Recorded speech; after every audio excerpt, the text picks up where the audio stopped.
Hi everyone, welcome to physics Siddhant. तो JEE advance PYQ subjective series में आज जो हम लोग टॉपिक लेने वाले हैं that is electromagnetic induction again.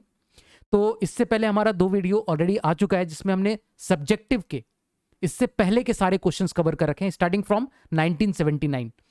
तो ये सारा का सारा जो चीज़ है ना सब एक प्लेलिस्ट में तुमको मिल जाएगा और वो प्लेलिस्ट डिस्क्रिप्शन में चेक कर सकते हो, उसका लिंक डिस्क्रिप्शन में मिल जाएगा। तो सारे जो ईएमआई के सब्जेक्टिव क्वेश्चन है तो आज तो हम लोग 2001 से लेकर 2005 तक का कंप्लीट कर लेंगे। तो इससे पहले के जो भी और प्रीवियस हैं वो सारे के सारे ऑलरेडी कंप्लीटेड है और वो प्लेलिस्ट में मिलेंगे। और इसके अलावा 2012 से लेकर 2021 तक ऑलरेडी कंप्लीट कर रखा है। तो ईएमआई पूरी तरह से कंप्लीट होने वाला है। ये वीडियो के बाद ईएमआई पूरी तरह से old PYQ as well as new PYQs जो भी जेई एडवांस में पूछे गए हैं तो सारे के सारे कंप्लीट होने वाले हैं। तो जो पहला क्वेश्चन हम लोग यहाँ पे डिस्कस करने जा रहे हैं ये क्वेश्चन पूछा गया था 2001 में। आरएल सर्किट पे बेस्ड ये क्वेश्चन है और इस क्वेश्चन के 2 पार्ट हैं, एक एक करके हम लोग देखेंगे। तो क्वेश्चन में बोला गया है an inductor of inductance L equals to 400 millihenry, एक इंडक्टर हमारे पास में दिया हुआ है, and resistance R1 and R2 of 2 ohm. तो R1 और R2 दो ओम हमें दिया हुआ है, connected to a battery of EMF 12 volt. तो ये 12 वोल्ट की बैटरी से इस तरह से कनेक्टेड है। The internal resistance of battery is negligible. ठीक है, बैटरी का इंटरनल रेजिस्टेंस हमें नेग्लिजिबल रखना है, अदरवाइज यहाँ पे एक रेजिस्टेंस इस तरह से जोड़ना पड़ता है उसके सीरीज में, है ना, बैटरी के सीरीज में। ठीक है, खैर इसको नेग्लिजिबल मानना है। Switch is closed eight t=0। तो t=0 में हम लोग इस तरह से स्विच को क्लोज करते हैं। यहाँ पे जो इनिशियल कंडीशन दी हुई है switch is closed eight t=0, ये एक इंपॉर्टेंट क्रूशियल रोल प्ले करेगा जब हम लोग लिमिट लगाएंगे, जब हम लोग इंटीग्रेट करेंगे तो लिमिट जो हम लोग लगाएंगे उसमें ये जो इनिशियल कंडीशन होती है वो बहुत क्रिटिकल रोल प्ले करती है। ऐसा भी हो सकता है कि स्विच ओपन किया गया बाद में क्लोज किया गया या फिर स्टेडी स्टेट के बाद ओपन किया गया, इस तरह की सिचुएशन होती है। ठीक है, तो अभी तो t=0 पे स्विच को क्लोज किया जा रहा है। ठीक है, तो हम लोग इसको यूज करेंगे। तो पहले पार्ट में बोला गया है what is the potential drop across L as a function of time. ठीक है, तो एक एक करके हम लोग देखते हैं। अगर हमने स्विच को क्लोज किया है t=0 पे, दैट मीन्स ये सर्किट यहां से कंप्लीट हो जाती है ना। t=0 पे ये सर्किट यहां से इस तरह से कनेक्ट हो जाती है ना, t=0 पे ना। स्विच क्लोज को हम लोग इस तरह से रिप्रेजेंट करते हैं, इस सर्किट को ऐसा करके हम लोग रिप्रेजेंट करते हैं। तो t=0 पे ये सर्किट पूरी कंप्लीट हो जाएगी। अब हमें इंडक्टर के अक्रॉस ड्रॉप निकालना है। हम लोग क्या करेंगे, एक केवीएल लूप लेंगे। ये लूप हमारा रहेगा एक्सटर्नल जो दिख रहा है ना, ये लूप हम लोग केवीएल लूप लेंगे, है ना। और इस लूप में अगर हम लोग देखो इक्वेशन लिखे तो क्या लिखेंगे, सबसे पहले ई के अक्रॉस ड्रॉप, माइनस से प्लस की तरफ गए तो ई प्लस ई हो गया। ठीक है, आगे बढ़े आगे बढ़े बड़े बड़े, यहां पर इंडक्टर के अक्रॉस ड्रॉप, तो इंडक्टर में जो ड्रॉप आएगा वो L D I by D T आ गया, और प्लस से माइनस की तरफ तो minus L D I by D T, है ना। एक काम करते हैं, हम लोग इधर वाले जाने वाले करंट को हम लोग I2 बोलते हैं, और एक करंट इधर भी जा रहा होगा, देखो इसको हम लोग I1 बोलेंगे, है ना। देखो 2 करंट की 2 रूट होगी, यहां से मैं इसको 1 मिनट हटाता हूं। इधर से कुछ करंट बाहर निकल रही होगी, वो एक रूट तो ये वाली लेगी जिसपे हम लोग केवीएल नहीं लगा रहे हैं, हम लोग केवीएल लगा रहे हैं बाहर वाले लूप पे, है ना, इस वाले लूप पे लगा रहे हैं, इधर वाले लूप पे। तो L D I by D T minus L D I by D T का ड्रॉप यहां आएगा। उसी तरह से रेजिस्टेंस में देखे तो ये माइनस आई, इसको I2 लिख देता हूं, अब तो I2 से हमने रिप्रेजेंट किया, तो I2 इंटू R2, है ना। और यहां से वापस हम लोग इस लूप में यहां से कंप्लीट हो जाएगा और this will be equal to 0। तो ये केवीएल हम लोग सिंपल इस तरह से लगाते हैं। ठीक है, इसको हम लोग सॉल्व करेंगे, बहुत ही इजी इंटीग्रेशन निकल के आएगा। E minus I2 R2 divided by L that is equal to dI2 by dt। अब dI2 के नीचे I2 वाला टर्म ले आओ, है ना। तो dI2 और ये L ऊपर की तरफ जाएगा, divided by E minus I2 R2 and that is equal to dt। अब यहां पे जो मैं इनिशियल कंडीशन वाला लिमिट बोल रहा था, t=0 पे जो करंट है इस यहां पर जिस लूप में हमने देखा है वो कितना है, करंट कितना है, करंट है I2 कितनी है, 0 है, 0 पुट किया हमने, है ना। t=t पे हमें I2 as a function of time मिल जाएगा। इंटीग्रेट करेंगे, बहुत ही सिंपल इंटीग्रेशन है, मैथमेटिक्स वाले ये इंटीग्रेशन को करके शर्मा भी जाए, है ना। तो हम लोग डायरेक्टली रिजल्ट लिखते हैं यहां से, बहुत सिंपल। ln का टर्म आएगा ln E minus I2 R2 divided by minus R2, है ना। लिमिट पुट करोगे तो बहुत इजी है। तो ये डायरेक्टली हम लोग लिख सकते हैं क्या, I2 that is equal to, I2 as a function of time में लिख दूं यहाँ पे, I2 as a function of time that is equal to E divided by R2 into 1 minus E raise to power minus R2 into t divided by L. ये current का फंक्शन आ जाएगा एज टाइम। अब हमें करंट निकल गया, हमें निकालना था पोटेंशियल ड्रॉप अक्रॉस एल, है ना। अच्छा, इसमें वैल्यू पुट कर दे क्या, ई की वैल्यू 12 दी हुई है, R2 की वैल्यू 2 दी हुई है, 1 minus E raise to power minus R2 की वैल्यू 2 टी डिवाइडेड बाई 0.4, क्योंकि 400 मिली हेनरी एल की वैल्यू दी हुई है। तो ये आ जाएगा 2 6 12, मैं यहीं पर लिख रहा हूँ जगह की शॉर्टेज की वजह से, 6 into 1 minus E raise to power minus 2.5, तो ये हो जाएगा माइनस 5t, है ना। ये I2 की वैल्यू मेरे पास में आ जाएगी, ठीक है। अब हमें निकालना है इंडक्टर के अक्रॉस कितना पोटेंशियल ड्रॉप आ गया। तो एक चीज देखो, या तो मैं VL निकालने के लिए क्या कर दूं, LdI/dt लिख दूं, एक बार इसको डिफरेंशिएट कर दूं, है ना। LdI/dt से कर सकता हूं, या फिर मेरे पास एक ऑप्शन है, ये भी है, ये तो LdI/dt कर दो, या दूसरा ऑप्शन है कि VL plus VR equals to E, क्योंकि E जो है वही तो E किसके अक्रॉस है, देखो E इसके अक्रॉस E ही तो है। ये जो टर्मिनल जो बनाया मैंने, ये टर्मिनल A और B अगर मैं लिखता हूं तो AB के अक्रॉस E ही तो है, वही तो E है ना। तो E equals to VL plus VR लिख सकता हूं ना मैं, E equals to VL plus VR लिख सकता हूं मैं, या तो LdI/dt कर लो, दोनों से सेम ही रिजल्ट आएगा, कोई फर्क नहीं पड़ता है ना। तो E इक्वल्स टू, अच्छा VL को मैं निकालना है मुझे, है ना, तो VL इक्वल्स टू VR माइन, ऐसा लिख देता हूं, VL equals to E minus VR, है ना, E माइनस VR। अब E की वैल्यू कितनी है, E की वैल्यू है 12, तो 12 माइनस VR कितना हो जाएगा, I इंटू R, है ना। ये जो I2 निकला है, I2 इंटू आर, VR क्या है, V एट R2 बोल दो इसको, है ना। तो I इंटू R2 है, ड्रॉप इसके अक्रॉस इतना ही तो आ रहा है, तो I हमें पता है, दिस इज आवर I, इसको R2 से मल्टीप्लाई कर दो, 2 से मल्टीप्लाई करना है, तो 12 into E1 minus E raise to power minus 5t, और ये वैल्यू हमारे पास में निकल के आ जाती है 12 into E raise to power minus 5t। तो ये जो वैल्यू निकल के आई, ये मेरी आ गई potential drop across L as a function of time. इस तरह से पोटेंशियल ड्रॉप होगा, और करंट का ड्रॉप। अच्छा, यहां से हम लोग और एक इंफॉर्मेशन लेके जाएंगे, बहुत टाइम के बाद स्टेडी स्टेट, है ना, स्टेडी स्टेट बोल रहा हूं मैं। स्टेडी स्टेट का मतलब क्या होता है, देखो स्टेडी स्टेट ऐसा बोलते हैं बहुत लोग कि T इक्वल्स टू इन्फिनिटी, लेकिन एक्चुअल में T इक्वल्स टू इन्फिनिटी क्या होता है फिजिक्स के टर्म्स में, ये होता है टाइम कांस्टेंट से बहुत देर के बाद, है ना, टाइम कांस्टेंट से। अब यहां पर जो टाइम कांस्टेंट है e raise to power minus T by tau, मतलब स्टेडी स्टेट वो टाइम होता है जब करंट जो होता है वो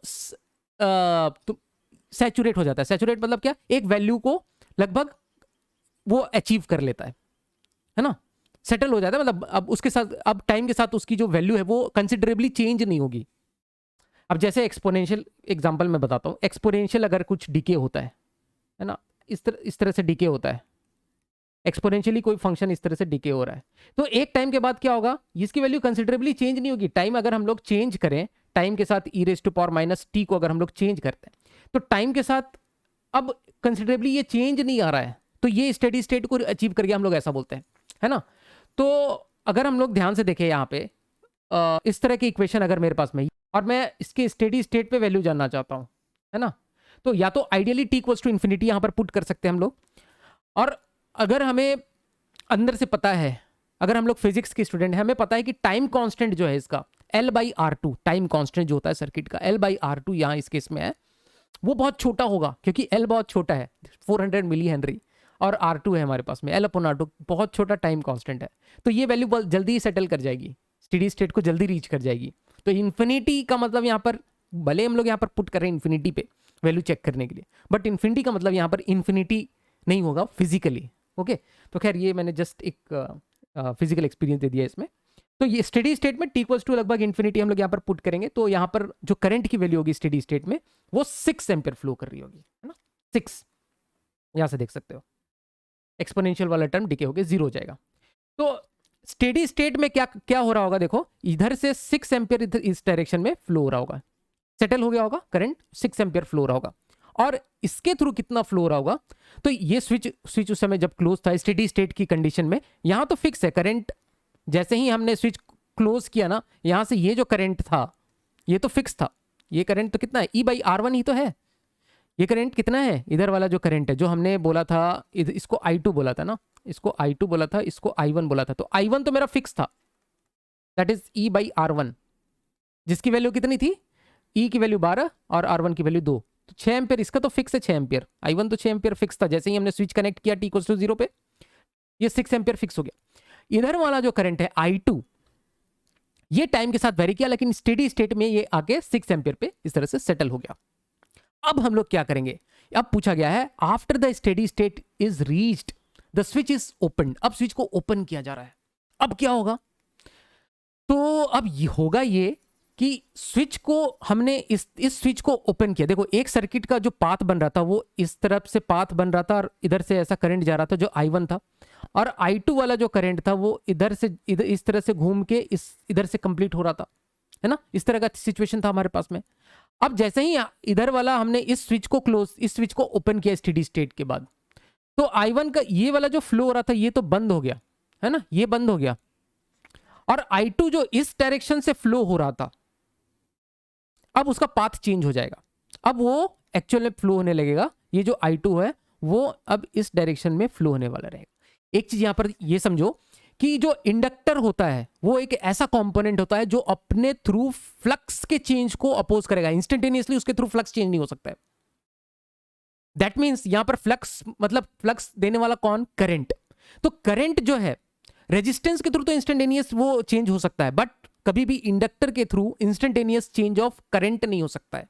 तो स्टेडी स्टेट में एट स्टेडी स्टेट अगर इसके थ्रू 6 एम्पियर फ्लो हो रहा था इस इंडक्टर के थ्रू, तो स्टेडी स्टेट के जस्ट बाद हमने इसको स्विच को ओपन कर दिया, स्विच ओपन होने के जस्ट बाद भी इसमें अचानक से करंट जीरो नहीं हो जाएगा, इसमें वो करंट फ्लो होता रहेगा। ये जो 6 एम्पियर है ना वो उस स्टेडी स्टेट के जस्ट बाद भी इसमें 6 एम्पियर ही फ्लो होना पड़ेगा।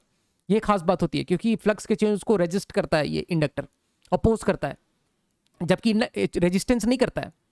तो अब ये 2 एम्पियर फ्लो कराएगा, लेकिन अब इधर वाला जो 2 पाथ था वो तो ब्रेक हो गया क्योंकि हमने स्विच को ओपन कर दिया स्टेडी स्टेट में।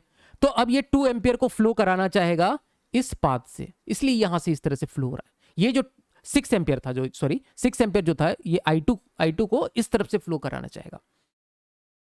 ठीक है, तो I2 का पाथ किस तरफ से हो जाएगा, अब जो 6 एम्पियर था वो अब स्टेडी स्टेट के जस्ट बाद अब इस तरफ से फ्लो होगा। ठीक है, लेकिन अब रास्ते में है 2 खाने वाले, हीट डेसिपेट करने वाले, I²R जो पावर लॉस होता है वो देने वाले R है। तो अब ये धीरे धीरे इस 6 एम्पियर को खा जाएंगे। ठीक है, वो कैसे खाएंगे उसका फंक्शन हमें निकालना है, what is the direction magnitude of current through R1 as a function of time. तो स्टेडी स्टेट के जस्ट बाद की कहानी अब हम लोग देखते हैं। ठीक है, तो स्टेडी स्टेट के जस्ट बाद ये स्विच को तो ओपन कर दिया गया, स्विच ओपन हो गया, इधर वाला पाथ अब पूरा आइसोलेट हो गया है ना, ये पाथ पूरा खत्म हो चुका है। अब हमारे पास बस इधर वाला पार्ट बाकी है, इधर वाला पार्ट बाकी है ना, इधर वाला पार्ट खत्म हो चुका है ना। अब इसके थ्रू हम लोग एक केवीएल लिखेंगे। तो केवीएल कैसे लिखेंगे, देखो इंडक्टर के अक्रॉस हमें पता है ड्रॉप कितना होता है, -L/I2 में करंट मानता हूं, I2 L/di2/dt। ठीक है, रेजिस्टेंस के across -I2 × R2, I2 as a function of time लिख रहा हूं मैं, और ये रेजिस्टेंस के across -I2 × R1 and this should be equal to 0। यहां से हम लोग देख सकते हैं L/di2/dt is equal to minus times of I2 × R1 + R2। दूसरा पेन सेलेक्ट करते हैं, 1 मिनट। अब इसको सॉल्व करें तो di2 डिवाइडेड बाई I2 इधर ले आओ, है ना, और dt उधर ले जाओ, -R1 + R2 divided by L dt। अब इसको इंटीग्रेट करें, लिमिट देखते हैं हम लोग, है ना। तो t = t स्टेडी स्टेट से लेके t स्टेडी स्टेट पे जो करंट की वैल्यू थी वो कितनी थी, 6 थी, 6 एम्पियर हमने निकाला है पिछले वाले केस में। अब t = किसी टाइम t स्टेडी स्टेट से t टाइम के बाद अगर हम लोग निकालना चाहें, स्टेडी स्टेट प्लस t, है ना, स्टेडी स्टेट से t टाइम के बाद करंट की वैल्यू क्या होगी, तो वो हम लोग बोलते हैं I2 जो भी फंक्शन ऑफ टाइम होगा। तो यहां से हम लोग लिखेंगे ln of I2 that is equal to, ये इस तरह से हो जाएगा, 1 मिनट, I2/L माइनस है e⁻⁻, हाँ ln ऑफ I2 यहां पर ऐसा आएगा ln ऑफ I2 और इसकी लिमिट 6 से I2 तो ये हो जाएगा कितना, ln I2 माइनस ln 6, तो ln I2 बाई 6 लिख रहा हूं मैं जगह की कमी की वजह से, ln I2 minus ln 6 limit put करके, and that is equal to minus R1 plus R2 की वैल्यू है 4 और L की वैल्यू है 0.4, है ना।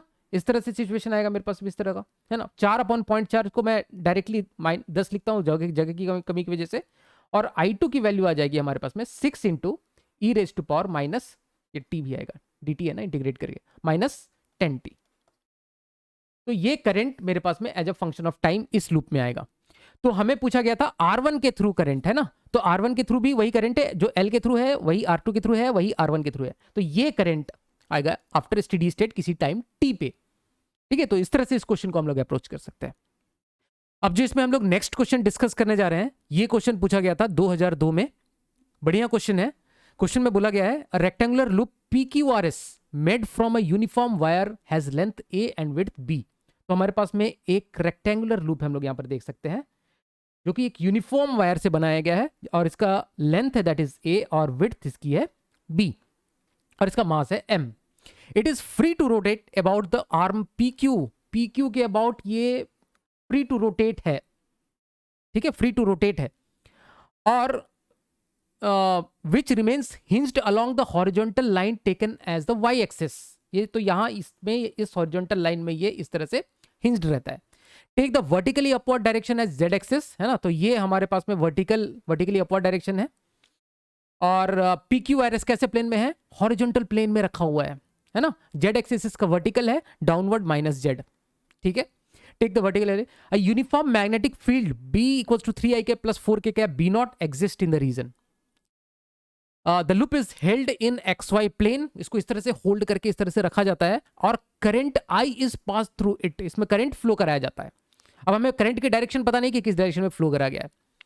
The loop is now released and it is found to stay in the horizontal position equilibrium. हमने क्या किया, PQRS लूप है उसको इस तरह से शुरुआत में रखा, हॉरिजॉन्टल प्लेन में रखा इस तरह से, और PQ के पास तो वो हिंज्ड है। अब हमने इस पे करंट फ्लो कराया, अब I करंट हमने फ्लो कराया और हमने हाथ हटाया, तो हमने देखा कि वो वहीं पे स्टे कर रहा है ना, मतलब वो इक्विलिब्रियम में रह रहा है, हॉरिजॉन्टल प्लेन में इस तरह से इक्विलिब्रियम में है। अब इसी पे बेस्ड हमें कुछ क्वेश्चंस के जवाब देने हैं, तो एक एक पार्ट करके हम लोग देखते हैं। What is the direction of current, कौन सी डायरेक्शन होनी चाहिए जिसकी वजह से ये हॉरिजॉन्टल प्लेन में इक्विलिब्रियम में रह गया, ठीक है। तो इसमें जो फोर्स लग रहे हैं, हम लोग ऐसा करते हैं, इस लूप में हम लोग नेट टॉर्क जीरो करेंगे। टॉर्क इक्विलिब्रियम में तो नेट टॉर्क जीरो होगा, है ना, नेट टॉर्क जीरो है। तो किसकी वजह से लग रहा होगा टॉर्क, एक तो mg की वजह से एक टॉर्क लग रहा होगा, है ना, और एक मैग्नेटिक फील्ड की वजह से कुछ टॉर्क लग रहा होगा इस लूप में, दोनों का सम को इक्वल टू जीरो कर देंगे। तो torque due to mg plus torque due to magnetic field that is equal to zero. तो torque due to magnetic field हम लोग लिखा है that is minus times of torque due to mg। अब torque due to mg कितना होगा, हमें सिर्फ डायरेक्शन से मतलब है, क्योंकि हमें सिर्फ यहां पर डायरेक्शन पूछा गया है ना। तो हम लोग एक काम करते हैं, mg का जो डायरेक्शन है वो किस डायरेक्शन में होगा, देखो, तो r क्रॉस f लिखेंगे हम लोग mg के लिए। तो r की जो डायरेक्शन है वो देखो ये वाली डायरेक्शन है, तो ये वाली कौन सी डायरेक्शन है, ये x की डायरेक्शन है, दैट मीन्स ये r वेक्टर जो है इसका that is in i cap direction, x direction में है, और mg जो है वो वर्टिकली डाउनवर्ड है, मतलब z ऊपर की तरफ तो माइनस z नीचे, तो माइनस k कैप में लग रहा है, तो इसका क्रॉस लेंगे हम लोग माइनस k कैप के साथ में। समझ में आया बात, ये जो माइनस k कैप, क्योंकि mg नीचे की तरफ लग रहा है वर्टिकली डाउनवर्ड, जो कि ऑपोजिट टू z एक्सिस है ना, तो r वेक्टर का ये डायरेक्शन है और f वेक्टर का डायरेक्शन ये है। अब i क्रॉस k, देखो i j k अगर हम लोग देखते हैं तो इस तरह से हम लोग लिखते हैं ना, तो i क्रॉस k उल्टे डायरेक्शन हम लोग जा रहे हैं, तो that will be equal to, देखो i j k इस तरह से लिख के हम लोग करते हैं ना, तो i क्रॉस k हम लोग देखेंगे दिस इज माइनस j, है ना, माइनस जे, तो एक ऑलरेडी माइनस यहां पर है, ऐसा लिखता हूं, ये माइनस माइनस प्लस हो गया, और आई कैप क्रॉस जे कैप हो गया, आई कैप क्रॉस के कैप हो गया माइनस जे कैप। तो हमें एक तो बात समझ में आ गई कि जो मैग्नेटिक फील्ड की वजह से जो टॉर्क आ रहा है, जो भी टॉर्क आ रहा है that is in minus J cap direction में है, ठीक है, ओके।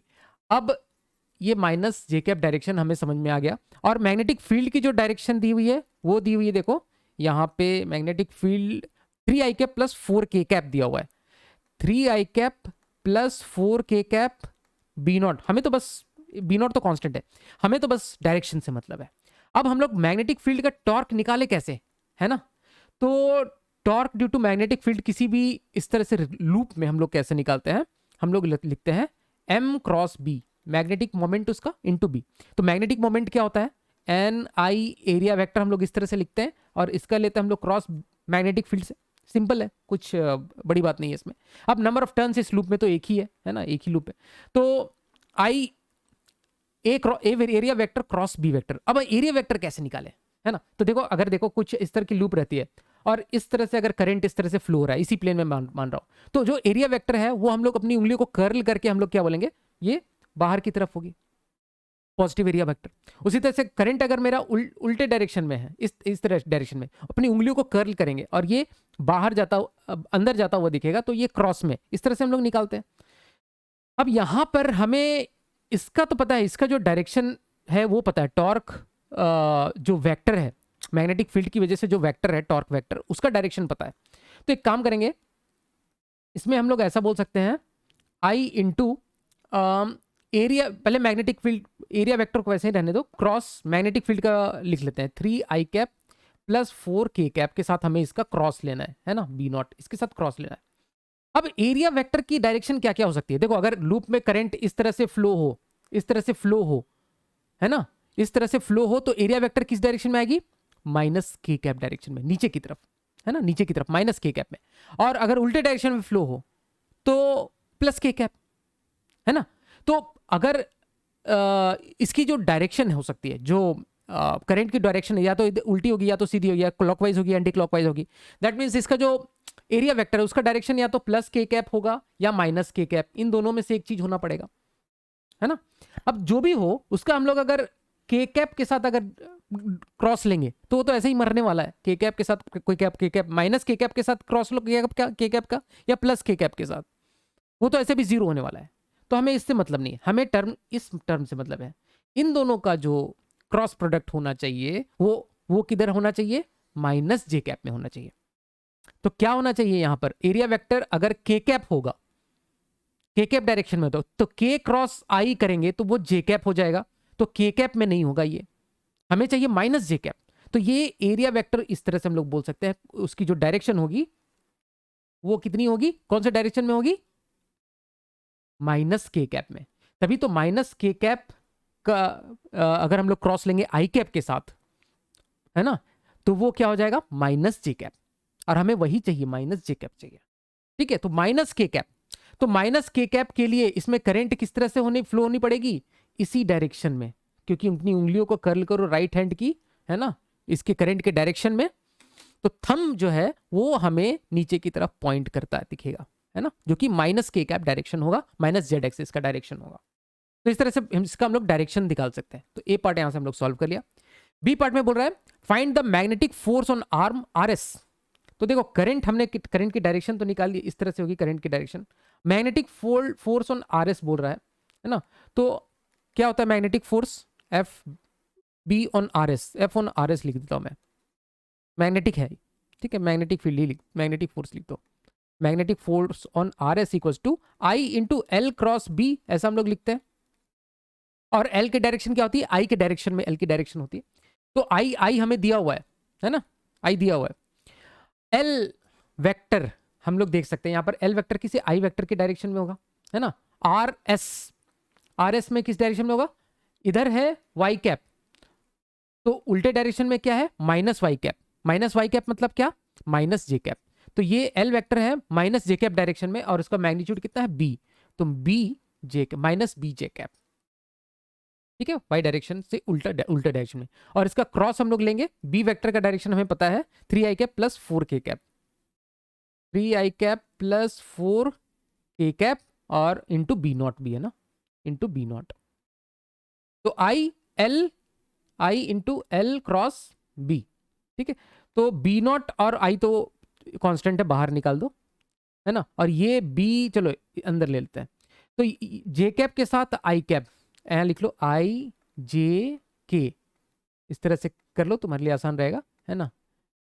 तो जे कैप का आई कैप के साथ, जे कैप का आई कैप के साथ, तो माइनस के कैप, लेकिन एक माइनस ऑलरेडी है तो के कैप हो जाएगा। तो 3 बी के कैप है ना, और एक माइनस इधर ले लेंगे, और जे कैप का के कैप के साथ, तो जे कैप का क्रॉस के कैप के साथ आ जाएगा आई कैप, है ना, जे कैप का आई कैप आ जाएगा, जे कैप का के कैप के साथ आई कैप आएगा, तो बी माइनस 4b जे क्रॉस के आई, है ना, बी तो ऑलरेडी हमने बी नॉट बाहर निकाल दिया है, तो ये होना चाहिए, है ना, तो बी भी फॉर्मल निकाल दो, I B not B into 3k cap minus 4k cap, 4 I cap, तो इस तरह से फोर्स हम लोग निकाल सकते हैं, ठीक है, किसी भी आर्म पे। लास्ट में बोला find the expression of I in terms, तो ये बहुत आसान है, फाइंड द एक्सप्रेशन, जो हमने टॉर्क बैलेंस किया था ना फर्स्ट पार्ट में, उसी से हम लोग इस पार्ट को सॉल्व कर सकते हैं। तो देखो वहां से वहां हम लोग एक बार जाते हैं, तो फर्स्ट पार्ट में जो हमने टॉर्क बैलेंस किया है, 1 सेकेंड, यहां से देखो टॉर्क बैलेंस करते समय हमने क्या किया है, ए एरिया वेक्टर जो है वो माइनस के कैप में है, तो यहां से हम लोग फर्दर इसको सॉल्व करें, तो area I into area vector का मैग्नीट्यूड कितना हो जाएगा इस लूप का, ए बी है ना, area vector is A B, और उसकी डायरेक्शन है क्या है, माइनस के कैप, तो इसका हम लोग क्रॉस लेंगे 3i cap plus 4k cap के साथ, ठीक है, हमें बस मैग्नीट्यूड चाहिए, फाइंड द एक्सप्रेशन ऑफ आई बस निकालना है। तो अभी देखो के कैप का क्रॉस आई के साथ लेंगे तो क्या हो जाएगा, के माइनस के कैप का आई के कैप के साथ आई का लेंगे तो जे, तो माइनस जे, खैर हमें डायरेक्शन से मतलब नहीं है, तो यहां इसका जो क्रॉस लेंगे तो वो कितना आ जाएगा, इसका क्रॉस प्रोडक्ट लेंगे तो ये हमारे पास बन जाएगा आई ए बी, और ये 3 भी आ जाएगा ना, 3 क्योंकि के कैप का क्रॉस के कैप के साथ 0 है, के कैप का माइनस के कैप का माइनस के कैप का आई के साथ बस लेना हमें, ठीक है, इसके साथ क्रॉस लेना, और हमें बस मैग्नीट्यूड से मतलब है, मैग्नीट्यूड हमें कंपेयर करना है, टॉर्क का मैग्नीट्यूड हमें कंपेयर करना है, torque due to M G बराबर torque due to B, magnetic field का जो भी इसमें टॉर्क आएगा और उसको torque due to M G हमें बैलेंस कर देंगे तो हमें वो करंट का रिलेशन मिल जाएगा। तो 3IAB टॉर्क का मैग्नीट्यूड हो गया किसकी वजह से, मैग्नेटिक फील्ड की वजह से, और एम की वजह से टॉर्क कितना है, एम जी इंटू A/2 निकाला क्या हमने, देखो एम की वजह से कितना है, A/2, तो यहाँ से डिस्टेंस है, दिस डिस्टेंस इज A/2, और नीचे की तरफ mg, तो mg की वजह से mg इंटू A/2, और मैग्नेटिक फील्ड की वजह से 3IAB, तो mg इंटू A/2 mg की वजह से टॉर्क वो किसके बराबर है, मैग्नेटिक फील्ड की वजह से torque, that is 3IAB। First part में हमने इसी दोनों को तो कंपेयर करके इक्वेट किया था, उसका डायरेक्शन, यहाँ पर मैग्नीट्यूड कर रहे हैं, है ना, यहाँ पर मैग्नीट्यूड कर रहे हैं, फर्स्ट और ए और सी में वही डिफरेंस है। तो आई निकालना है हमें, ए तो कैंसिल आउट हो जाएगा, तो ये बन जाएगा mg अपॉन 6i, अच्छा into mg into A/2 3IAB into B0 भी हो गया ना, एक टर्म B0 भी आएगा, ये B0 जो है वो छूट गया था, है ना, ये B0 भी यहाँ पर साथ में आएगा, B0 भी आएगा, तो IB B0, तो 6 वाला टर्म में क्या आएगा, mg अपॉन 6b B0, तो ये मेरे पास में करंट की वैल्यू आ जाएगी in terms of B0 ABM, तो this will be the answer. इस तरह से इस क्वेश्चन को हम लोग सॉल्व कर सकते हैं। अब जो हमारे पास में नेक्स्ट क्वेश्चन है, ये क्वेश्चन भी पूछा गया था 2002 में, तो टोटल 2 क्वेश्चन आए थे सब्जेक्टिव में 2002 में इस चैप्टर के ऊपर। क्वेश्चन में बोला गया है a metal bar AB can slide on a 2 parallel thick metallic rails, तो हमारे पास में 2 पैरेलल मेटालिक रेल्स हैं, ठीक है, और एक मेटल बार AB देख सकते हैं हम लोग, AB एक मेटल बार है जो कि इसके ऊपर स्लाइड कर सकता है, और इसका सेपरेशन कितना है, स्मॉल l, है ना, separated by distance l। A resistance R and an inductance L are connected to the rails as shown, तो यहाँ पर एक रेजिस्टेंस और एक इंडक्टेंस यहाँ पर कनेक्टेड है इस तरह से। A long straight wire carrying a constant current I0 is placed in the left of the rails, तो यहाँ पर देख सकते हैं एक स्ट्रेट वायर है, लंबा है ना, बहुत लंबा है यहाँ पर, जिसमें कि I0 करंट हम लोग यहाँ पर फ्लो करा रहे हैं। At a distance x0 initially the bar AB is held at rest at a distance x0 from the long wire, यहाँ से देखो ये डिस्टेंस वाज x0 इनिशियली, ये जो रॉड की जो डिस्टेंस है इस वायर से, लॉन्ग वायर से, वो x0 इनिशियली थी, ठीक है, t=0 पे। At t=0 it is made to slide on the rails, तो t=0 में इसको हम लोगों ने इधर स्लाइड करना स्टार्ट किया है। तो इसके ऊपर कुछ क्वेश्चन है, 3 क्वेश्चन है टोटल, एक एक करके देख लेते हैं। पहले में बोला गया है find the relation among I D I by D T D phi by D T, where I is the current of the current in the circuit, phi is the flux of the magnetic field due to long wire through the circuit. बहुत easy है। हम लोग क्या कर रहे हैं, इसको इधर स्लाइड करके लेके जा रहे हैं, है कि नहीं, इसको इधर से स्लाइड करके लेके जा रहे हैं। तो देखो इस लूप को देखो, ये जो लूप है, इस लूप के थ्रू अगर हम लोग आई नॉट की वजह से यहां मैग्नेटिक फील्ड देखे तो वो क्रॉस डायरेक्शन में तुमको दिखेगी, है ना, इस लूप के थ्रू क्रॉस डायरेक्शन दिख रही है। अब हम लोग क्या कर रहे हैं, इस लूप इसको अगर हम लोग खींच रहे हैं इधर, तो एसेंशियली हम लोग क्या कर रहे हैं, इस लूप का एरिया बढ़ा रहे हैं। दो तरीके से देख सकते हो, या तो मोशनल ईएमएफ से भी इसका डायरेक्शन देख सकते हो, या फिर जो मैं बता रहा हूं इससे भी देख सकते हो तुम कि हम लोग इस लूप का एरिया बढ़ा रहे हैं, मतलब इस लूप के थ्रू फ्लक्स बढ़ा रहे हैं। तो लेंज लॉ से इस चेंज को अपोज करेगा। अंदर की डायरेक्शन में अगर मेरी फील्ड बढ़ रही है, मतलब अंदर की डायरेक्शन में फील्ड बढ़ रही है, मतलब मेरा फ्लक्स उस डायरेक्शन में बढ़ रहा है। तो फ्लक्स अगर बढ़ रहा है तो उसको अपोज करने के लिए इसमें से एक ऐसा करंट फ्लो होना पड़ेगा। अगर हम लोग इसको इधर खींच रहे हैं, एरिया बढ़ा रहे हैं, तो उल्टे डायरेक्शन में इसको अपोज करता हुआ इसमें करंट फ्लो होगा, सच दैट ये इस जो अंदर जाने वाली जो फ्लक्स है इसको ये अपोज करे, अंदर जाने वाली फील्ड की वजह से जो फ्लक्स आ रहा है उसको अपोज करे, है ना।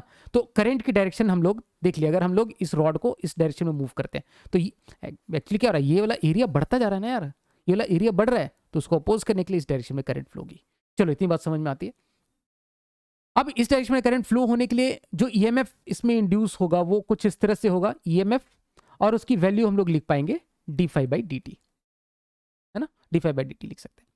तो सिंपल, अब इस लूप में हम लोग अगर सिंपल यूज कर दें KVL, है ना, हमने डायरेक्शन दे दिया, इसलिए minus D phi by D T लिखने की यहां पर जरूरत नहीं है, क्योंकि डायरेक्शन ऑलरेडी हमने इसको दे दिया है ना, कौन से डायरेक्शन में ईएमएफ इंड्यूस होगा वो हमने बता दिया है। अब ये सर्किट है सिंपल, इसमें KVL लगा लो।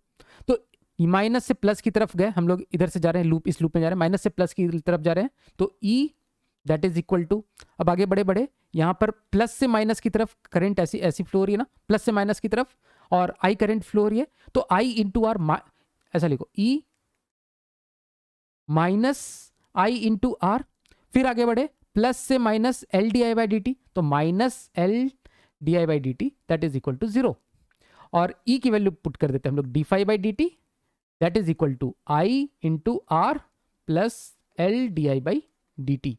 इसी फॉर्म में पूछा गया D I by D T, I और D phi by D T के टर्म्स में। तो ये हमारा यहाँ से आंसर हो जाता है। तो फर्स्ट पार्ट का हमारा ये सॉल्यूशन होगा। अब हम लोग बढ़ते हैं इसके बी पार्ट पे। तो बी पार्ट में बोला गया है it is observe that at time t equals to capital T the metal bar AB is at a distance 2x not from the long wire. ठीक है, तो यहां से हमने इसको मूव करना चालू कराया था। t इक्वल्स टू 0 पे ये इस पोजीशन पे था रॉड, और t equals to capital T पे क्या होता है, ये रेल आगे की तरफ एक्सटेंडेड है। ठीक है, इसको मैं एक्सटेंड करके दिखा देता हूं, ये आगे की तरफ एक्सटेंडेड है, और भी आगे की तरफ एक्सटेंडेड है ये रेल, है ना। और ये जो रॉड है वो कहीं यहां पे पहुंच गया, ये रॉड हमारा यहां पे पहुंच गया आगे मूव करता करता करता। तो ये जो डिस्टेंस है ये है डिस्टेंस 2x नॉट, और वो कब पहुंचा, t equals to capital T पे यहां पहुंचा है ना। यहां से मूव करता करता हमारा जो रॉड है वो यहां पहुंच गया है। अब इस जगह पे क्या देखा जा रहा है, the resistance R carries the current I1। अब जो यहां पर जो करंट है I1 सेमी करंट फ्लो रहा है इधर अंदर सब जगह पे, ये करंट I1 हमें मिल रहा है। Obtain an expression for the net charge that has flown through the resistance R from T equals to 0 to capital T। कितना फ्लो हो चुका है, चार्ज निकालना है, नेट चार्ज।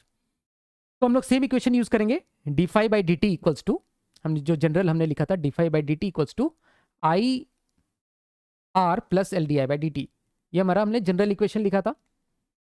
अभी इसको हम लोग इस फॉर्मेट में लिखते हैं, D phi that is equal to D T उधर ले गया, आई डी टी हो गया मेरे पास में, तो are I D T plus L D आई ले लिया, इंटीग्रेशन डाला। अब लिमिट जरा हम लोग ध्यान से देखते हैं, t इक्वल्स टू 0 पे dt की लिमिट पुट करो, t इक्वल्स टू 0 पे जो करंट था ये रॉड इसी जगह पे था, इनिशियल t इक्वल्स टू 0 पे चलना वो स्टार्ट किया था, t इक्वल्स टू 0 पे उस पे करंट नहीं था क्योंकि वो चल नहीं रहा था, वहां से स्टार्ट किया था चलना।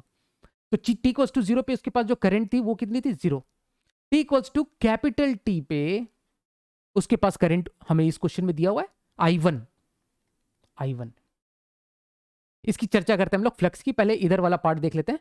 R integral I dt from 0 to t, वही तो है जो हमें एक चार्ज निकालना है, integral i dt is charge ना, प्लस l इंटू i1 इधर का इंटीग्रेशन, इंटीग्रल डी फाई, मैं दूसरा पेन सेलेक्ट कर लेता हूं, इंटीग्रल डी फाई कैसे निकालें, क्योंकि यहां पे जो फ्लक्स का चेंज फ्रॉम 0 टू 8 है ना, तो 0 टू t का फ्लक्स को मुझे इंटीग्रेट करना है, फ्रॉम 0 टू t मुझे फ्लक्स को इंटीग्रेट करना है, तो यहां से यहां तक का फ्लक्स को बेसिकली मुझे इंटीग्रेट करना है, दोनों पोजीशन से, इस पोजीशन से लेके इस पोजीशन तक के फ्लक्स को इंटीग्रेट करना है, यही तो है यहां से, ठीक है।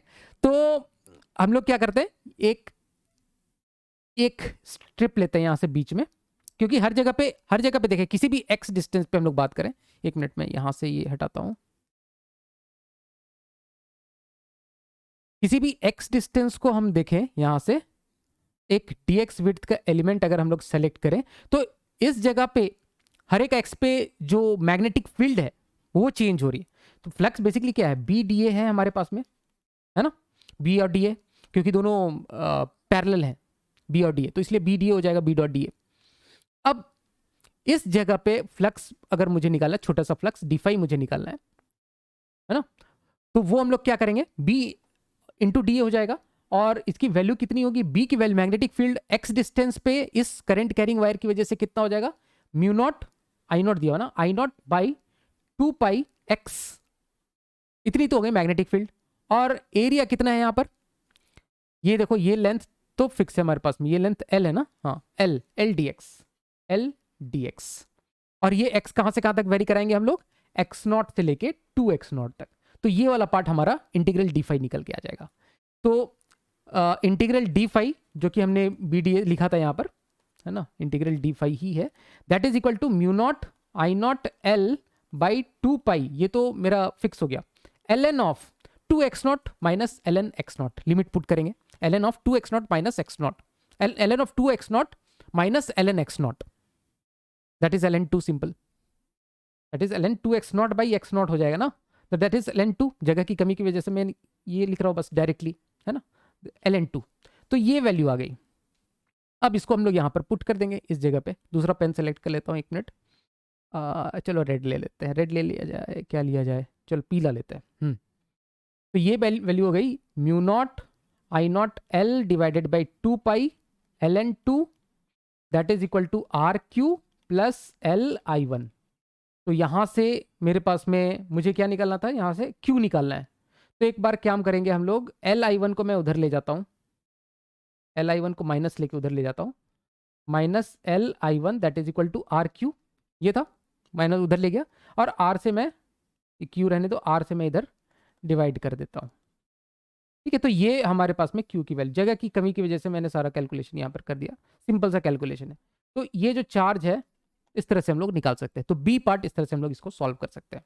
अब इसके सी पार्ट में बोला गया है the bar is suddenly stopped at time capital T, तो जो यहां पर से जो हमारा रॉड मूव कर रहा था, है ना, इस तरह से रेल में हमारा मूव कर रहा था, और मूव करता करता यहां तक कहीं पहुंच गया था, है ना, 2x0 दूरी पे पहुंच गया था रॉड हमारा, यहां से 2x0 दूरी पे t equals to capital T पे पहुंच गया था। अब यहां पर ये मूव करना बंद कर दिया, क्वेश्चन में ये बोला जा रहा है कि अब इस पॉइंट पे आने के बाद वो मूव करना, या इससे पहले मूव कर रहा था, यहां से मूव करता करता यहां पर आया और उसमें I1 करंट फ्लो होना शुरू हो गया, लेकिन यहां पर अब इस t equals to capital T पे ये स्टॉप हो गया। अब स्टॉप हो गया तो एक चीज गायब हो गया, क्या हो गया, ये जो EMF इंड्यूस हो रहा था वो गायब हो गया, क्योंकि अब फ्लक्स का चेंज नहीं आ रहा है। EMF क्या था हमारे पास में, D phi by D T, तो फ्लक्स का चेंज ही नहीं हो रहा है, तो ये EMF अब क्यों रहेगा, EMF यहां से गायब हो गया। लेकिन सर्किट में अभी इस इंस्टेंट पे हम लोगों ने देखा था कि सर्किट में जो करंट था वो कितना था, I1, है ना, हमने क्या देखा कि सर्किट में करंट कितना था, I1 तो फ्लो रहा था। अब ये I1 अचानक से खत्म तो नहीं हो सकता है, अब ये रुक गया, EMF चला गया, बट फ्लक्स अचानक से, इंडक्टर के थ्रू फ्लक्स अचानक से चेंज नहीं हो सकता है, सडनली चेंज नहीं हो सकता है, ठीक है। सडनली अचानक से I1 था, फिर अगले फ्लक्स का चेंज कराने वाला कौन, I1, अचानक से I1 से जीरो नहीं हो जाएगा, है ना, रुक नहीं जाएगा, तो उसको चेंज को अपोज करेगा, ये L जो है उसके चेंज को अपोज करेगा। अगर हम लोग इसमें इक्वेशन लिख के देखना चाहें इस लूप में, है ना, इस लूप में रुकने के जस्ट बाद एक चीज होगा बस कि यहां से ये जो ईएमएफ का जो सोर्स था, ये जो सोर्स है ये हमारे पास में चला गया, लेकिन ये जो करंट अभी हमारे लूप में था इससे जस्ट पहले I1, वो अब धीरे धीरे डाई आउट होगा क्योंकि यहां पर रेजिस्टेंस भी है जो कि हीट लॉस में उसको, उस करंट को खत्म करेगा, एक्सपोनेंशियली उसको डिके करेगा। ठीक है, तो उसका इक्वेशन हम लोग लिखते हैं। यहां से देखो करंट अगर सपोज किसी इंस्टेंट पे आई फ्लो हो रहा है ना, यहाँ पे आई फ्लो हो रहा है, तो यहां पर एक ड्रॉप आएगा और यहां पर एक ड्रॉप आएगा, तो I minus I R minus L D I by D T and that is going to be equal to 0। ये इक्वेशन आएगा हमारे पास में, ईएमएफ सोर्स चला गया। ठीक है, तो यहां से हम लोग बोल सकते हैं कि L D I by D T that is equal to minus I R. ठीक है, अब ये जो डिके कर रहा है, the current through resistance R is found to be I1/4 at time t equals to capital time t equals to 2t। तो 2t में ये I1/4 I1 से घटते घटते घटते I1/4 हो जाता है, तो वो time t equals to 2t है। तो हमें L/R निकालना है in terms of other quantities. तो इसको हम लोग इंटीग्रेट करते हैं, लिमिट पुट करेंगे हम लोग, ये जो हमें दिया हुआ है कंडीशन उसके ऊपर हम लोग लिमिट पुट कर देंगे। तो इसको एक काम करते हैं, L को इधर ले जाते हैं, dt को उधर ले जाते हैं, I को नीचे ले आते हैं, है ना, और ये हो जाएगा मेरे पास में इंटीग्रेशन का sign. t equals to capital T पे जो करंट की वैल्यू कितनी थी I1, वो तो दिया हुआ था हमें पिछले वाले, t equals to capital 2t पे ये जो कंडीशन हम लोग लगा के बोल रहे हैं, यहां पर जो करंट हो जाएगी दैट इज I1/4। बस लिमिट पुट करो, ln I इसका इंटीग्रेशन हो जाएगा I1 से लेके I1/4 तक, और that is equal to minus R/L into 2t minus T, that is t simply. दूसरा पेन सेलेक्ट कर लेते हैं, बाकी इतना चीज क्लियर हो गया होगा। तो दूसरा पेन सेलेक्ट, ये कुछ ज्यादा ही चमक रहा है। ठीक है, तो बाकी बस लिमिट पुट करना है, ये पुट करना है इसमें, तो I1/4 minus ln I1/4 minus ln I1 हो जाएगा ये। तो ये सिंपल मैं इसको लिख देता हूँ 1/4, that is equal to minus R/L into T. तो ये माइनस ln4 लिख देता हूँ मैं इसको, that is equal to minus RT/L। ये कैंसिल आउट हो जाएगा और हमें निकलनी है L/R की वैल्यू, तो L/R हो जाएगा T/ln4। ठीक है, तो ये हमारे पास फाइनल आंसर हो जाएगा। इस तरह से इस क्वेश्चन को हम लोग सॉल्व कर सकते हैं। अब जो यहाँ पर हम लोग नेक्स्ट क्वेश्चन डिस्कस करने जा रहे हैं, ये क्वेश्चन पूछा गया था 2003 में, 2003 का ये क्वेश्चन है। क्वेश्चन में बोला गया है a square loop of side A with capacitor of capacitance C is located between two current carrying long parallel wires as shown। तो दो लॉन्ग पैरेलल वायर्स हमारे पास में है, और ये रहा हमारा स्क्वायर लूप जो कि जिसका कि साइड कितना है A, ये भी A है, ये भी A है, और यहां से भी इसका डिस्टेंस A है, और यहां से भी इसका डिस्टेंस A है। The value of I is I0 sin omega t। तो ये साइनोसॉइडल करंट इसमें फ्लो हो रहा है ना, इस दोनों में। हमें बताना है calculate maximum current in the square loop. तो इस स्क्वायर लूप के थ्रू मैक्सिमम करंट कितनी फ्लो होगी वो हमें कैलकुलेट करके बताना है। मैक्सिमम करंट के लिए हमें सबसे पहले ये देखना पड़ेगा कि इस लूप में ईएमएफ कितना इंट्रोड्यूस हुआ, है ना, और ईएमएफ देखने के लिए हमें देखना पड़ेगा फ्लक्स, और फ्लक्स देखने के लिए हमें देखना पड़ेगा कि इस करंट की वजह से यहाँ पर मैग्नेटिक फील्ड कितनी आई और इसकी वजह से मैग्नेटिक फील्ड कितनी आ रही है ना, और उस फ्लक्स को ही तो अपोज करेगा और उसकी वजह से ईएमएफ जनरेट होगा और उसकी वजह से करंट आएगा। तो सबसे पहले फ्लक्स, ठीक है, तो देखोगे कि इसकी वजह से, ये वायर की वजह से यहाँ पे जो फील्ड है वो क्रॉस में तुम लोग बना सकते हो, अब इतना देखना आ गया होगा, और इस करंट की वजह से भी जो क्रॉस में फील्ड यहाँ पर तुमको दिखेगी, मतलब दोनों की वजह से इस लूप में जो फील्ड की डायरेक्शन है वो सेम है। ठीक है, अपना राइट हैंड ऐसे करके कर्ल करके, है ना, जो थंब पॉइंट करेगा हमारे करंट की डायरेक्शन को, और जो हमारी उंगलियां कर्ल हो रही है वो डायरेक्शन शो करेगी मैग्नेटिक फील्ड की। तो ये हमें देखना आता है। तो दोनों की वजह से अंदर की तरफ आ रहा है फील्ड, है ना। तो ये देखो, ये दोनों जो वायर हैं वो बिल्कुल सिमेट्रिकली डिस्ट्रीब्यूटेड हैं इस लूप के अबाउट, है ना। तो हम लोग क्या करेंगे, किसी एक की वजह से निकाल दो और उसको दुगना कर दो, किसी एक वायर की वजह से निकाल दो फील्ड इसमें मैग्नेटिक फील्ड और उसको दुगना कर दो, किसी एक की वजह से फ्लक्स निकाल के उसको दुगना कर दो, तो वो नेट फ्लक्स होगा। तो हम लोग लिख रहे हैं यहाँ पर फ्लक्स, है ना, थ्रू दिस लूप अब देखो फ्लक्स लिखने के लिए मैग्नेटिक फील्ड, इस वायर की वजह से जो मैग्नेटिक फील्ड है वो इस लूप के हर पॉइंट पे वेरी करेगी, हर पॉइंट पे वेरी करती जाएगी मैग्नेटिक फील्ड, ठीक है। उसके लिए भी हम लोग सॉल्यूशन निकाल देते हैं। हम लोग क्या करते हैं, हम लोग यहां से एक एक्स डिस्टेंस पे डी एक्स विड्थ का एक पतला सा स्ट्रिप ले लेते हैं, है ना, और इसके थ्रू हम लोग फ्लक्स निकाल देते हैं इस वायर की वजह से, ठीक है। तो सबसे पहले फ्लक्स निकालने के लिए magnetic field mu not I by 2 pi into x distance, ये मैग्नेटिक फील्ड हो गया एक की वजह से। यहां पर दो वायर हैं, सेम टू सेम आएगा फ्लक्स, दोनों की वजह से जो फ्लक्स होगा वो सेम आएगा, है ना। तो एक वायर की वजह से मैग्नेटिक फील्ड हमने निकाली, और इंटू एरिया करेंगे। एरिया कितना हो गया इसका, A into D X, A D X, mu not I upon 2 pi X magnetic field, A D X उसका एरिया। और इसको हम लोग इंटीग्रेट कर देंगे कहां से कहां तक, एक्स वेरिंग फ्रॉम, देखो ए से लेके, एक्स वेरिंग फ्रॉम ए से लेके 2a तक, है ना, ये a plus A that is 2a, तो a से लेके 2a तक। ये एक की वजह से फ्लक्स है, दो की वजह से तो इसको दुगना कर दो, तो ये मेरे पास में इसके थ्रू फ्लक्स आ जाएगा, ठीक है। तो फ्लक्स हम लोग निकाल लेते हैं, ये आ जाएगा 2 से 2 कैंसिल आउट करते हैं, म्यू नॉट आई एक्स के साथ चेंज नहीं कर रहा है, डिवाइडेड बाई पाई और a, और ये 1/x dx आ जाएगा, mu not I A by pi बाहर निकल जाएगा, और 1/x का इंटीग्रेशन आ जा रहा है, तो 1/x का इंटीग्रेशन हो जाएगा ln x, लिमिट पुट करेंगे a से लेके 2a तक। तो फाई की जो वैल्यू आ गई हमारे पास में, mu not I A by pi ln 2, ठीक है, ये फ्लक्स की वैल्यू आ गई। अब हमें निकालना पड़ेगा इसमें ईएमएफ। ईएमएफ कैसे निकाले, तो ईएमएफ डायरेक्शन में बता दूंगा किधर, D phi by D T से पहले मैग्नीट्यूड निकाल लेते हैं, ईएमएफ की मैग्नीट्यूड निकाल लेते हैं। मैं एक काम करता हूँ, इसका काम हो गया, इसको हटाते हैं पहले,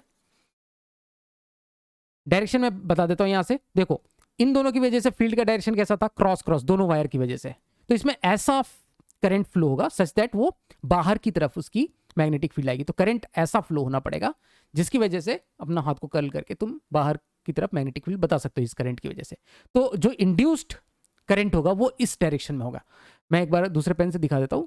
तो इंड्यूस्ड करंट के डायरेक्शन में पता चल गई, तो हमें ये पता चल गया कि जो ये में इंट्रोड्यूस होगी यहाँ पर ई, वो उसकी पोलैरिटी ये हो जाएगी ताकि करंट ऐसा आ सके, ठीक है। तो D phi by D T करके इसका मैग्नीट्यूड निकाल लेते हैं, म्यू नॉट आई, अब इसको देखो आई वेरी कर रहा है आई नॉट साइन ओमेगा टी से, तो टी के साथ इसको डिफ्रेंशिएट करेंगे बाकी सबको कांस्टेंट रखते हुए, तो म्यू नॉट बाई पाई ए भी निकाल देता हूं, ln 2 भी निकाल देता हूं, और इसको डिफ्रेंशिएट करता हूं, तो ये आ जाएगा आई नॉट एक ओमेगा बाहर की तरफ और कॉस ऑफ ओमेगा टी, ठीक है।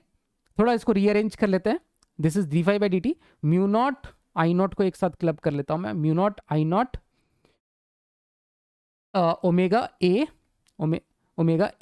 ln 2 divided by pi cos omega T, ठीक है। थोड़ा रीअरेंज करके हमने इसको लिख लिया, तो ये हमारे पास में रिजल्ट आ गया ई का, ई निकल गया। अब हमें निकालना है करंट, तो करंट निकालने के लिए सबसे पहले क्यू निकाल लो। क्यू कितना हो जाएगा इसमें, सीई हो जाएगा इस सर्किट में, है ना, कैपेसिटिव सर्किट है, क्यू की वैल्यू कितनी हो जाएगी, सी इंटू ई, है ना, सी इंटू ई।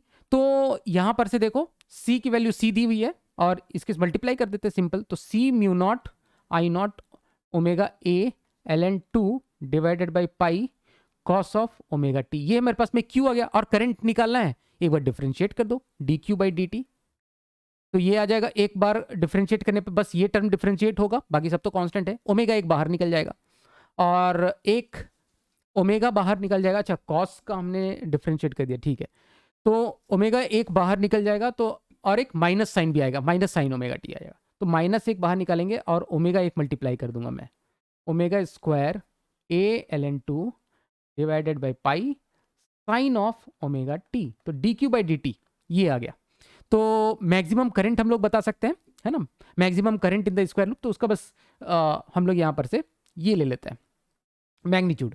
तो मैक्सिमम करंट का जो मैग्नीट्यूड होगा वो ये वाला पार्ट होगा, है ना, साइन ओमेगा टी तो वेरी करेगा, है ना, साइन ओमेगा टी वेरी करेगा, तो मैक्सिमम आई मैक्स में बोल सकता हूँ यहाँ से, I max that is equal to C mu not I not omega square A ln 2 divided by pi, ये हो जाए मेरे पास में आई मैक्स, करेक्ट। अब हमें इसके बी पार्ट में बोला गया है draw the graph between charges on the upper plate and the lower plate. तो देखो चार्ज का फंक्शन तो हमने ऑलरेडी निकाल रखा है ना, ये हमारा चार्ज का फंक्शन है।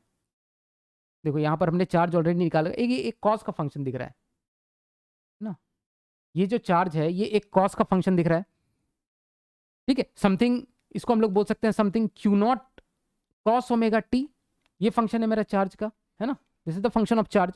और वो कैसे जमा होगा, देखो शुरुआत में पहले पॉजिटिव साइकिल इधर, नेगेटिव साइकिल इधर, है ना, क्योंकि ये इधर पॉजिटिव था, ये ई पॉजिटिव है इधर, तो ये पॉजिटिव नेगेटिव इस तरह से आएगा, ठीक है। पहले नीचे में पॉजिटिव, ऊपर में नेगेटिव। और हमें जो ग्राफ बनाना है, draw the charge considering the charges on the upper plate of the capacitor, को हमको पॉजिटिव मानते हुए बनाना है ना। अपर प्लेट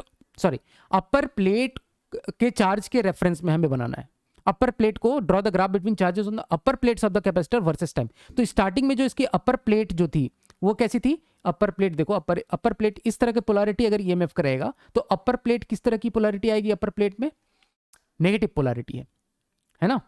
ये जो एक्चुअली जो ईएमएफ हमने निकाला, देखो ये कॉस का फंक्शन, मतलब ये जो है ना ये एक एसी बनेगा यहाँ पर, ध्यान से देखेंगे तो ईएमएफ इस तरह से जो बनेगा वो एक एसी टाइप का बनेगा, क्योंकि ये कॉस के साथ वेरी कर रहा है ना, कॉस ओमेगा टी, ये वेरी इस तरह से वेरिएशन है इसमें, है ना। तो इस तरह का एक एसी हमारे पास में ईएमएफ सोर्स यहाँ पर आएगा। तो स्टार्टिंग में यहाँ पर ऊपर की तरफ जो प्लेट है वो नेगेटिव, हमारा नेगेटिव चार्ज है, नेगेटिव चार्ज से शुरुआत होगी और वो वेरी करेगा Q not cos omega T के टर्म्स में, ठीक है। तो इसका जो ग्राफ हम लोग बनाएंगे, है ना, शुरू में नेगेटिव है, ऊपर में पॉजिटिव है, तो शुरुआत में ये नेगेटिव साइकिल से स्टार्ट होगा और कॉस के फंक्शन में वेरी करेगा, कॉस ओमेगा टी के वेरी फंक्शन में। तो Q not cos omega T इस तरह का फंक्शन आएगा, और क्योंकि ऊपर नेगेटिव है तो एक माइनस साइन आ जाएगा ऊपर की प्लेट को ये करने के लिए। तो इस तरह का हमारे पास में एक कॉस का फंक्शन बनेगा, है ना। तो यहाँ से ये स्टार्ट होगा, ये टी इक्वल्स टू 0 से स्टार्ट होगा, ये पाई बाई 2 ओमेगा में यहाँ आएगा, कॉस का फंक्शन बनाना हमें आता है, ये पाई बाई ओमेगा में यहाँ पर आएगा, और ये 2 पाई बाई कितना आ जाएगा, pi plus 3 pi by 2 omega, है ना, पाई बाई 2 ओमेगा, तो 3 पाई बाई 2 ओमेगा, और ये यहाँ से 2 पाई, इस तरह का हमारे पास में वेरिएशन हमको देखने को मिलेगा। इस तरह से Q not cos omega T हमारी माइनस क्यू नॉट एक्चुअल में होगा, क्योंकि ऊपर वाला जो है वो नेगेटिवली चार्ज स्टार्टिंग में, है ना, टी इक्वल्स टू 0 पे। तो एक इस तरह का हमें फंक्शन मिलेगा जिसको हम लोग इस तरह से प्लॉट कर सकते हैं। अब जो यहाँ पर हम लोग नेक्स्ट क्वेश्चन डिस्कस करने जा रहे हैं, ये क्वेश्चन पूछा गया था 2004 में, बहुत ही सिंपल क्वेश्चन है, सर्किट पे क्वेश्चन पूछा गया था। In the figure both cells A and B are of equal EMF, तो इसका ईएमएफ ई है और इसका भी ईएमएफ ई है।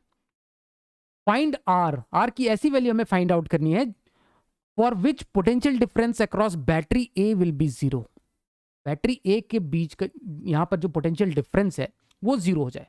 Long time after the switch is close, तो लंबे समय के बाद जब हम लोग स्विच को क्लोज कर देते हैं, टी इक्वल्स टू 0 पे सपोज क्लोज किया, उसे लंबे टाइम के बाद, स्टेडी स्टेट के बाद ये कंडीशन हमें पूछी गई है, सच दैट ई जो E1 के अक्रॉस, है ना, जो पहला हमारे पास में बैटरी है E1 सेल ए, उसके अक्रॉस पोटेंशियल डिफरेंस 0 हो जाए, है ना। इंटरनल रेजिस्टेंस दोनों बैटरी की दी हुई है R1 और R2, ठीक है। तो हम लोग इसका थोड़ा इक्विवेलेंट डायग्राम बनाने की कोशिश करते हैं। देखो लॉन्ग टाइम के बाद क्या होगा, ये इंडक्टर इस तरह से शॉर्ट हो जाएगा और कैपेसिटर यहाँ से ओपन हो जाएगा। तो कुछ नहीं, ये इंडक्टर कैपेसिटर बस हम लोग एक सिंपल एक लाइन से इस तरह से रिप्रेजेंट कर सकते हैं, है ना। पाथ, करंट का जो पाथ हो जाएगी इस तरह से शॉर्ट हो जाएगा, तो करंट इस तरह से फ्लो होगी इधर, तो ये कोई भी करंट नहीं जा रहा, तो इसका कोई मतलब नहीं है, एक सिंपल वायर से इसको रिप्रेजेंट कर सकते हो। बना देते, इसको हम लोग बनाते हैं, ये जो ईएमएफ सेल है ए, उसको हम लोग रिप्रेजेंट करते हैं, ये सेल ए को मैं रिप्रेजेंट कर रहा हूँ इस तरह से ई, और उसकी इंटरनल रेजिस्टेंस R1 सीरीज में डाल दिया मैंने। उसके बाद सेल 2 है, इसको मैं रिप्रेजेंट करता हूँ ईएमएफ सोर्स ई से, दोनों ईएमएफ बराबर हैं, और इंटरनल रेजिस्टेंस R2 से। आगे देखो, आगे मैं इसको 1 मिनट हटाता हूँ, समझ में आ जाएगा सब कुछ, बहुत ईजी है ना। ये R बाई आर और R पैरेलल में R/2 और R सीरीज में 3R/2, है ना। तो ऊपर वाला सर्किट 3R/2 और 3R/2 पैरेलल में 3R/4 आधा हो जाता है दो पैरेलल में। देखो R और R R/2 R/2 और R 3R/2 3R/2 and 3R/2 in parallel 3R/4। तो इसको पूरे रेजिस्टेंस को हम लोग एक 3R/4 ओम से रिप्रेजेंट कर सकते हैं, और बाकी तो आगे इस तरह की सिंपल हमारे पास में लाइन है। तो ये हमारा इसका इक्विवेलेंट इस तरह से बना सकते हैं हम लोग इसका।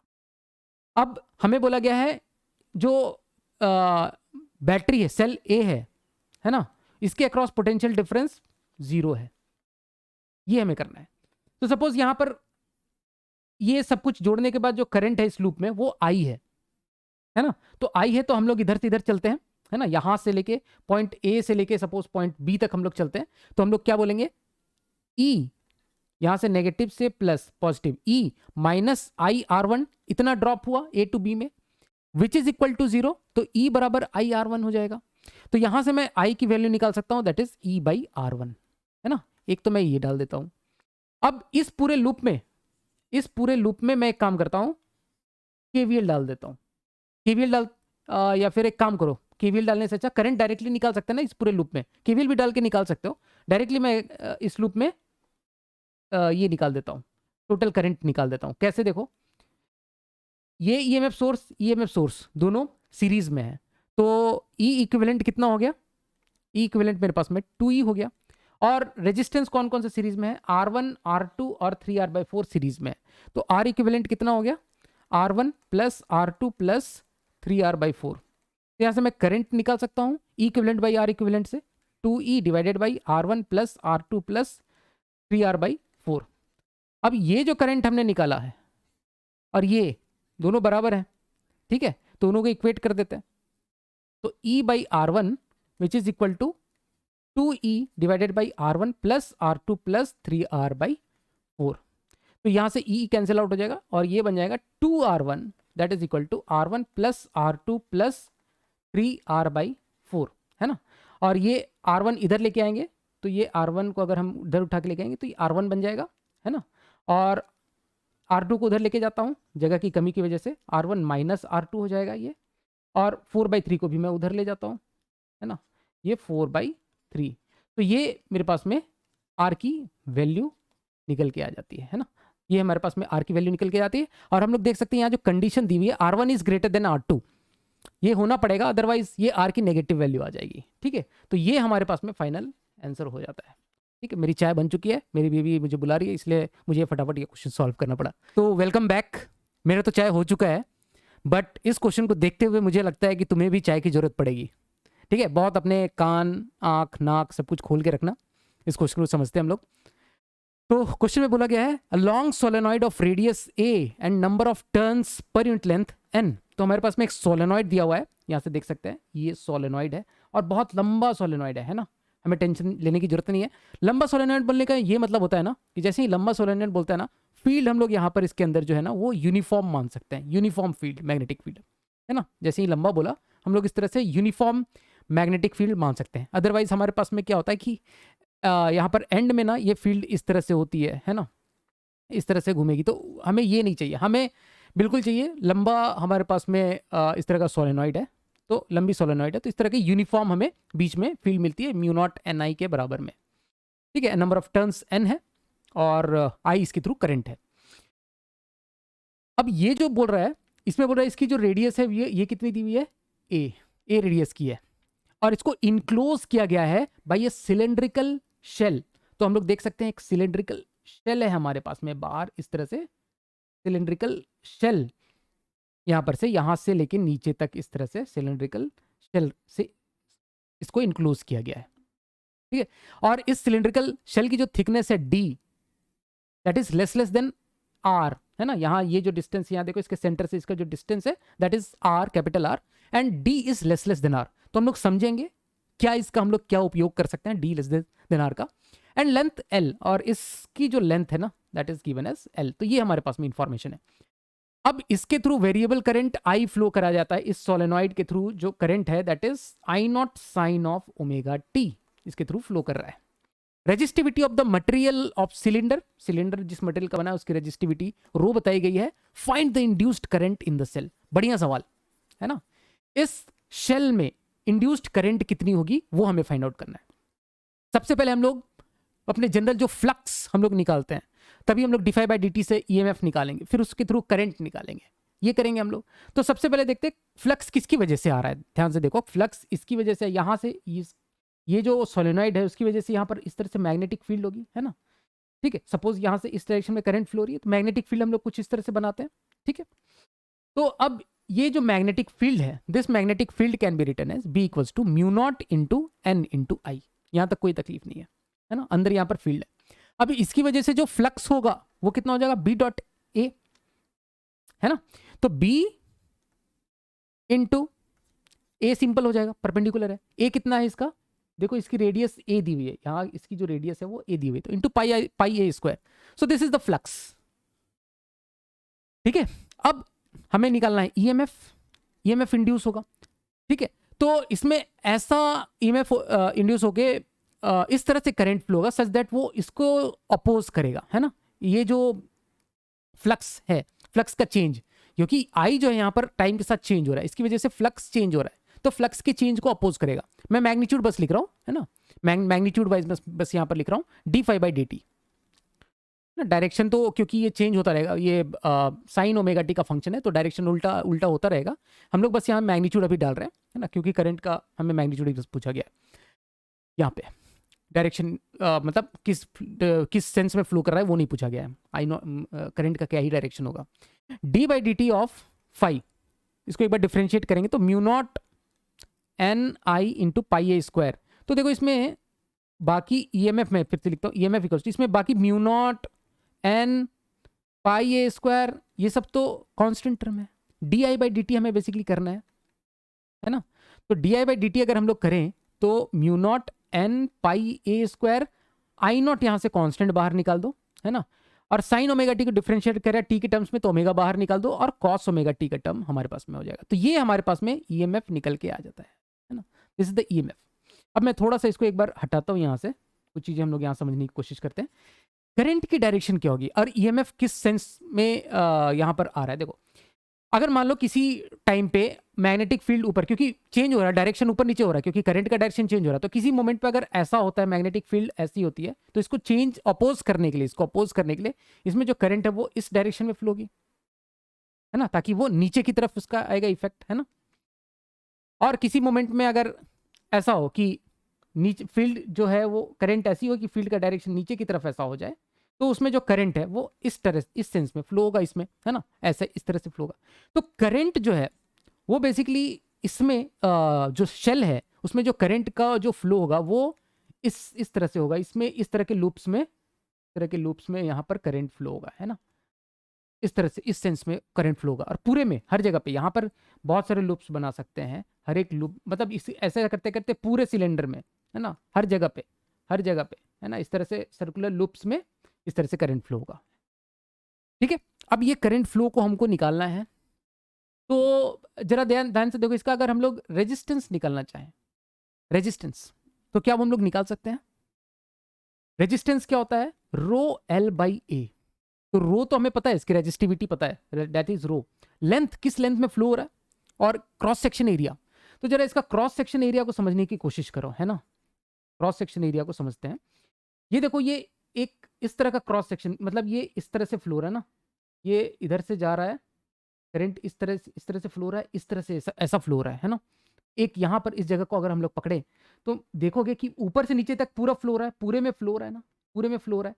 तो इस तरह का क्रॉस सेक्शन एरिया को वो यहाँ से, देखो मैं दूसरा पेन सेलेक्ट करता हूँ, करंट जो है वो इस तरफ से ऐसा फ्लो के यहाँ इस क्रॉस सेक्शन एरिया को इस तरह से फ्लो के ऐसा निकल रहा है, हर जगह पे ऐसा फ्लो के बाहर की अंदर की तरफ निकलेगा, ऐसा ऐसा ऐसा ऐसा ऐसा, है ना, इस क्रॉस सेक्शन में ऐसा घुसा और उस तरफ से निकल रहा है ना, यहाँ से पीछे की तरफ से ऐसा निकल रहा है।